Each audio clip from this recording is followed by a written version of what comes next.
మనకు నచ్చలేదు, ఇష్టం లేదు కాబట్టి అసహించుకుంటున్నామే తప్ప ఇప్పుడైతే అది నిషేధింపదగినదైతే కాదు. ఏదైనా తినొచ్చు మనిషిని తప్ప. అయితే ఏదైనా తినొచ్చు అంటే పేకను కోసి రక్తం చిందించే తినాలి. పందిని తినకూడదు, గుర్రాన్ని తినకూడదు అన్నారు, బాణం ఉంది. కుక్కను తినకూడదు అన్నారు, బాణం ఉంది. ఎందుకు తినకూడదు? దాని ఆత్మీయ అర్థాన్ని మనకు తెలియజేయడానికే దేవుడి నియమాలు నిబంధనలు పెట్టాడు. పంది తినేసి అటు నుంచి అట్టే పంపించేస్తుంది బహిర్భూమిలోకి. కానీ ఎద్దు అయితే తినేసి మళ్ళీ ఏం చేస్తుంది? కాబట్టి విశ్వాసులు ఎవరైనా దేవుని వాక్యము తిన్న తర్వాత తిన్నది తిన్నట్టుగా వదిలేద్దామా? కీర్తనల గ్రంథం 1వ కీర్తనలో యెహోవా ధర్మశాస్త్రమునందు దాన్ని ధ్యానించువాడు అన్నాడా లేదా? అది పంది నెమరు వేస్తుందండి. అందుకే పందిలా ఉండొద్దు. తిన్నది వదిలేకండి, విన్నది వదిలేకండి.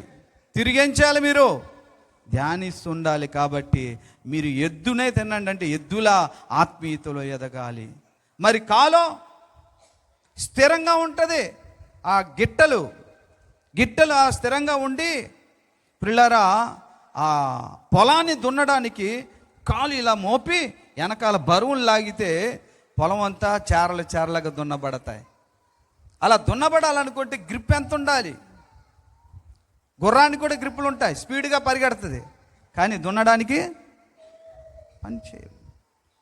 అందుకే దేవుని రాజ్యము కొరకు దున్ని వెనుకంజ వేయకుండా కష్టపడి ముందుకు వెళ్ళేటటువంటి ఎద్దులా మనం ఉండాలి.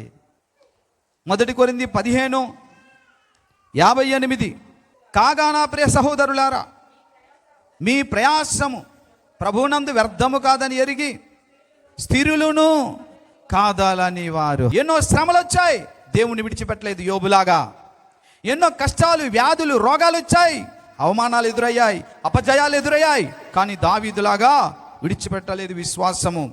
మోషేలాగా ఎంతోమంది వ్యతిరేకులయ్యారు, కానీ దేవుని మీద, దేవుని ఇంటి మీద నమ్మకము విడిచిపెట్టలేదు. స్థిరుడుగా ఉన్నా. ఎన్నో ఉపద్రవాలు, ఎన్నో కష్టాలు వచ్చింది పౌల్లా, అయినా కదలలేదు. దేవుని యందు స్థిరుడుగా ఉన్నాను అనేటట్లుగా గిట్టలు చీలి నెమరు వేసినటువంటి ఎద్దుని తినండి అంటే మీరు అలాగనే ఉండండి అని అర్థం. హల్లెలూయా. అంతేకాని పందిలా తినేసి నెమరు వేసుకోకుండా తిన్నది తిన్నట్టుగా విడిచిపెట్టిమని కాదు. అర్థమవుతుందా? ఆ పోలిక, ఆత్మీయ అర్థాలు మనకు తెలియజేయడానికి అవి తినండి, ఇవి తినొద్దు అన్నాడు అనమాట.